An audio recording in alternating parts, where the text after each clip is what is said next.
Welcome to the organization, Michael. I took her hand, then pulled hard, using her momentum to spin her toward the window opening. She screamed as she stumbled forward, barely catching herself on a piece of exposed rebar. Chaos erupted. Richard Santos lunged at me, but I ducked under his grab and swept his legs. He went down hard on the concrete floor. Maria Lopez pulled out a gun, but David Park shouted, "No weapons. We need this to look like an accident." I ran for the service elevator, but two of the associates I hadn't been introduced to blocked my path. Big guys, probably security, definitely dangerous. I pulled my FBI-issued gun from its holster, but Maria Lopez had already recovered and was aiming at me. "Drop it," she commanded. Mexican standoff. Two guns aimed at each other, 42 stories up, surrounded by criminals who wanted me dead, but needed it to look accidental. That's when I heard the most beautiful sound in my life. Sirens. Multiple sirens. Police cars, FBI vehicles, maybe even fire trucks responding to my emergency beacon. "You called the cops," David Park said, his face going pale. "How?" "We jammed everything. GPS emergency beacon. Silent alert. Activated the moment I pulled out my phone to take those photos." More sirens. Closer now. The construction site would be surrounded within minutes. Jennifer Walsh recovered from her near fall through the window and rushed at me with something that looked like a piece of rebar. I fired my gun, aiming high over her head. The shot echoed through the empty building and everyone froze.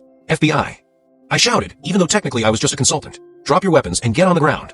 They didn't drop their weapons. Instead, they scattered. David Park ran for the service elevator. Maria Lopez and Richard Santos headed for the emergency stairwell. Jennifer Walsh and the security guys stayed, apparently deciding their best option was to finish what they'd started. The first security guy grabbed my gun arm. We struggled for control of the weapon, dancing dangerously close to the window opening. Below, I could see FBI vehicles pulling up to the construction site, agents flooding into the building. "Let go!"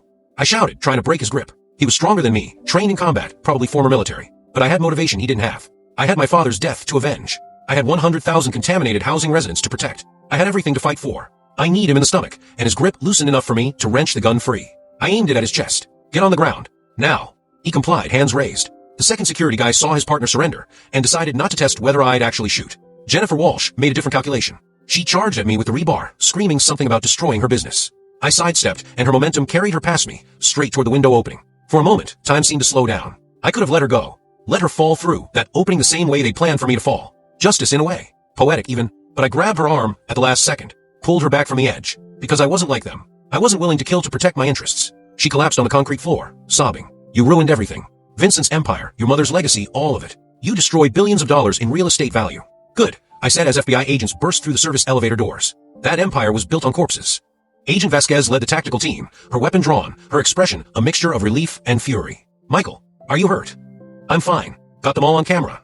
I held up my phone, which had been recording video since I'd activated the emergency beacon. Everything. The architectural plans showing how they concentrate contamination in maintenance areas. Confessions about poisoning workers. Admission that they have people inside the FBI. Vasquez's face went dark. "They what?" "You've got a mole. Maybe several.